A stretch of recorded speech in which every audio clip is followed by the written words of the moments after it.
लोक आस्था का महापर्व छठ की आप सभी दर्शकों को हार्दिक शुभकामनाएं। और आइए जानते हैं आज की कुछ प्रमुख अंतर्राष्ट्रीय खबरों को। पहले एक नजर आज की हेडलाइंस पर। तमिलनाडु में आसमान से आफत, 5 जिलों में बारिश का रेड अलर्ट, 9 जिलों में लोकल हॉलिडे घोषित। बस ट्रेलर भिड़ंत, 12 लोग जिंदा जले। जोधपुर नेशनल हाईवे पर रॉन्ग साइड से आया ट्रेलर बस से भिड़ा, दोनों वाहनों में आग लग गई।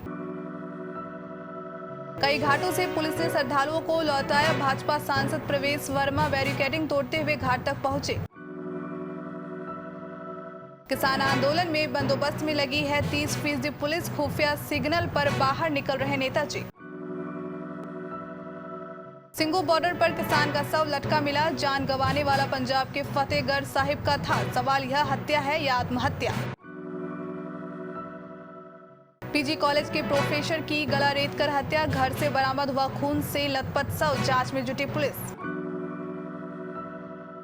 सीएम योगी की चेतावनी का डर, दौरे के अगले ही दिन केराना के खौफ फुरकान ने किया सरेंडर। अफगानिस्तान पर डोभाल ने बनाया दिल्ली प्लान, पीएम मोदी ने भी की 7 देशों के एनएसए से मुलाकात। 100 करोड़ क्लब में पहुंचे अक्षय कुमार की सूर्यवंशी, खिलाड़ी ने 14वीं बार किया यह कारनामा। रवि शास्त्री ने मुख्य कोच का पद छोड़ने के बाद बताया भारतीय टीम में क्या है कमी। तमिलनाडु में बीते 4 दिनों से भारी बारिश ने तबाही मचा रखी है। निचले इलाकों में पानी भर गया है और सड़कें तालाब जैसी नजर आ रही है।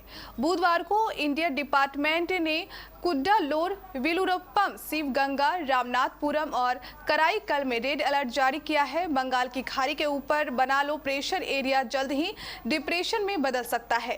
ऐसे में पूरे तमिलनाडु और पुडुचेरी में बारिश का अनुमान है। राज्य सरकार ने भारी बारिश के पूर्वानुमान के मद्देनजर 9 जिलों चेन्नई, कांचीपुरम, तिरुवल्लुर, चेंगलपट्टू, कुड्डालोर, नागापट्टिनम, तंजावुर, तिरुवरूर और मयिलादुथुराई में 10 और 11 नवंबर को लोकल हॉलिडे घोषित किया है।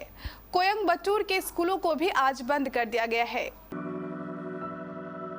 राजस्थान के बाड़मेर जिले के जोधपुर नेशनल हाईवे पर बुधवार को बस और ट्रेलर की जबरदस्त भिड़ंत हो गई।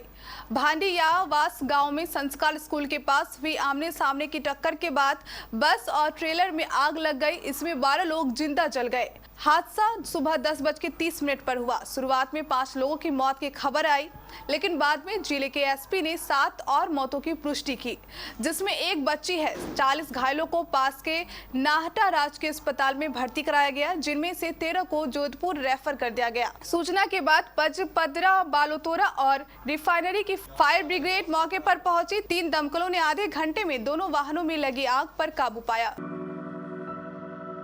दिल्ली में यमुना घाटों पर छठ पर्व मनाने पर प्रतिबंध के बीच बुधवार को कालिंदी कुंज के निकट नदी के घाट पर लगी भीड़ को दिल्ली पुलिस के कर्मियों ने तीतर बीतर कर दिया। इस बीच भाजपा सांसद प्रवेश साहिब सिंह वर्मा बैरिकेडिंग तोड़ते हुए घाट पर छठ पूजा करने पहुंच गए हैं। उनके साथ समर्थकों की भीड़ है। दिल्ली के सोनिया विहार में यमुना घाट से पहले बैरिकेडिंग लगा दी गई है, जिससे व्रती छठ पूजा करने के लिए घाट तक ना पहुंच सके। कोरोना महामारी को देखते हुए दिल्ली आपदा प्रबंधन प्राधिकरण ने यमुना घाटों पर छठ पूजा करने पर रोक लगाई हुई है। इसके बावजूद कुछ श्रद्धालु दिल्ली के आईटीओ यमुना घाट पर पहुंच गए हैं। एक श्रद्धालु ने कहा, हमें नहीं पता कि हमें यहां घाट पर प्रवेश की अनुमति मिलेगी या नहीं। हम यहां हर साल पूजा करते हैं, इसलिए आज पूजा करने आए हैं।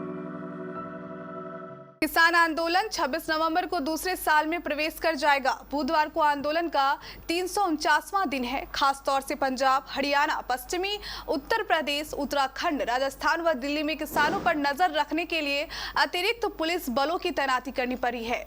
स्थानीय पुलिस की नफरी का करीब 30% हिस्सा किसानों के बंदोबस्त में लगा है। कब कहां पर भाजपा नेताओं को किसानों के विरोध का सामना करना पड़ जाए, पुलिस इसी ड्यूटी में लगी रहती है। हरियाणा, उत्तर प्रदेश, उत्तराखंड और मध्य प्रदेश के कुछ इलाकों में खुफिया तंत्र का ग्रीन सिग्नल मिलने के बाद ही नेताजी बाहर निकल रहे हैं।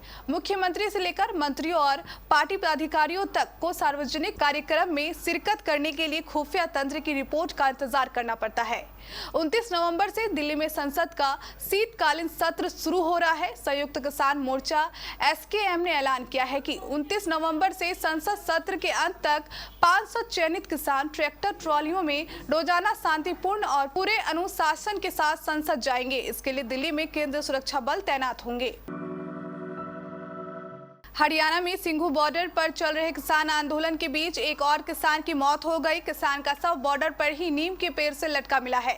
वह पंजाब के जिला फतेहगढ़ साहिब का रहने वाला था और काफी समय से आंदोलन से जुड़ा हुआ था। कुंडली थाना पुलिस ने शव को कब्जे में लेकर कार्रवाई शुरू कर दी है।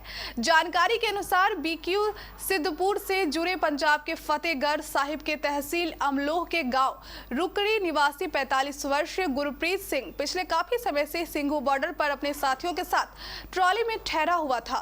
दिवाली से पहले उसके साथी घर लौट गए थे। उसके बाद से ही वह ट्रॉली में अकेला रह रहा था। उत्तर प्रदेश के सोनभद्र में दुधी थाना क्षेत्र के अंतर्गत भाऊराव देवरस राजकीय महाविद्यालय के इग्नू के प्रोफेसर डॉक्टर जगदीश की बुधवार की रात्रि में गला रेत कर हत्या कर दी गई।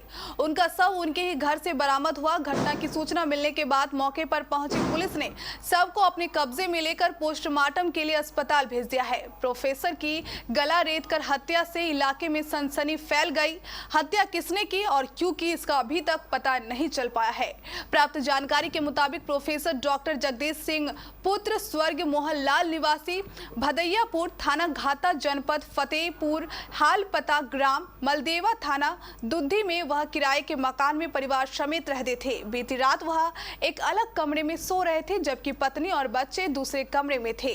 बुधवार की सुबह कमरे में खून से लथपथ शव पड़ा मिला। मामले की सूचना मिलते ही कोतवाल राघवेंद्र प्रताप सिंह फोर्स के साथ मौके पर पहुंच गए। साथ ही मौके पर ग्रामीणों की भारी भीड़ जमा हो गई। मुख्यमंत्री योगी आदित्यनाथ के कैराना दौरे के बाद से बदमाशों में खलबली मच गई। कैराना के खौफ का कहा जाने वाला कुख्यात बदमाश फुरकान अपनी जमानत तुड़वाकर जेल चला गया है। सीएम योगी ने कैराना में अपराधियों द्वारा मारे गए व्यापारियों के परिजनों से मुलाकात कर उन्हें इंसाफ का भरोसा दिया था। दरअसल अगस्त 2014 में कैराना में सरे बाजार व्यापारी विनोद सिंघल की गोली मारकर हत्या कर दी गई थी। हत्या का आरोप कैराना के रहने वाले फुरकान पर लगा था। फुरकान पर लूट, हत्या, रंगदारी के करीब 1.5 दर्जन से अधिक मुकदमे दर्ज बताए गए हैं। व्यापारी विनोद की हत्या के बाद फरारी काट रहे फुरकान को कैराना कहा जाने लगा था। कुछ समय बाद पुलिस ने उसे गिरफ्तार कर जेल भेज दिया था। राष्ट्रीय सुरक्षा सलाहकार जी डोभाल ने अफगान संकट को लेकर 7 देशों के NSA के साथ बुधवार को बैठक की है। यह बैठक दिल्ली में हुई। बैठक से इतर 7 देशों के NSA प्रधानमंत्री नरेंद्र मोदी से भी मिले। 7 देशों में 5 मध्य एशियाई देश हैं और 2 में से 1 रूस और 1 ईरान है। यह बैठक अफगानिस्तान पर तालिबान की ओर से कब्जा जमाने के बाद पैदा हुई नए संकट को लेकर रखी गई थी। बैठक की अध्यक्षता करने वाले अजित डोभाल ने कहा कि अफगानिस्तान में हाल के घटनाक्रम के न केवल उस देश के लोगों के लिए बल्कि उसके पड़ोसियों और क्षेत्र के लिए भी महत्वपूर्ण निहितार्थ है। रिलीज के बाद से ही ताबड़तोड़ कमाई कर रही अक्षय कुमार की फिल्म सूर्यवंशी ने मंगलवार को 100 करोड़ का पड़ाव पार कर लिया। करीब 1.5 साल तक पैंडेमिक की मार झेलती रही फिल्म इंडस्ट्री के लिए सूर्यवंशी एक बड़ी राहत लेकर आई है। फिल्म के 100 करोड़ क्लब में दाखिल होने से दर्शकों के सिनेमा घरों तक पहुंचने को लेकर तमाम आशंकाओं पर अब विराम लग गया है, जिसके चलते फिल्म कारोबार से जुड़े तमाम लोग उत्साहित हैं। सूर्यवंशी के इस प्रदर्शन से अब नवंबर में रिलीज होने वाली बाकी फिल्मों के लिए भी उम्मीद बंध गई है। मुख्य कोच के तौर पर टीम इंडिया के साथ कार्यकाल समाप्त हो गया है। मुख्य कोच के पद से अपना इस्तीफा दे चुके निवर्तमान भारतीय क्रिकेट टीम के कोच रवि शास्त्री ने अब टीम इंडिया की सबसे बड़ी कमी का उजागर किया है। रवि शास्त्री का कहना है कि भारत के पास टॉप 6 में ज्यादा ऑलराउंडर नहीं है और ये टीम के लिए परेशानी का विषय है। रवि शास्त्री चाहते हैं कि टॉप 6 में कुछ ऐसे खिलाड़ी हो जो हरफनमौला हार्दिक पांड्या के बाद खेल के सबसे छोटे प्रारूप में से और अधिक विकल्प देने के लिए टीम की आवश्यकता के अनुसार अपना प्रदर्शन कर सके। पांड्या ने ICC T20 विश्व कप में 5 सुपर 12 के मैचों में कुल 4 ओवर फेंके। वे गेंद के साथ साथ बल्ले से भी ज्यादा प्रभावी नहीं दिखे। इंडियन प्रीमियर लीग यानी IPL के दौरान जो उनकी फिटनेस पर सवालिया निशान था वो कायम रहा।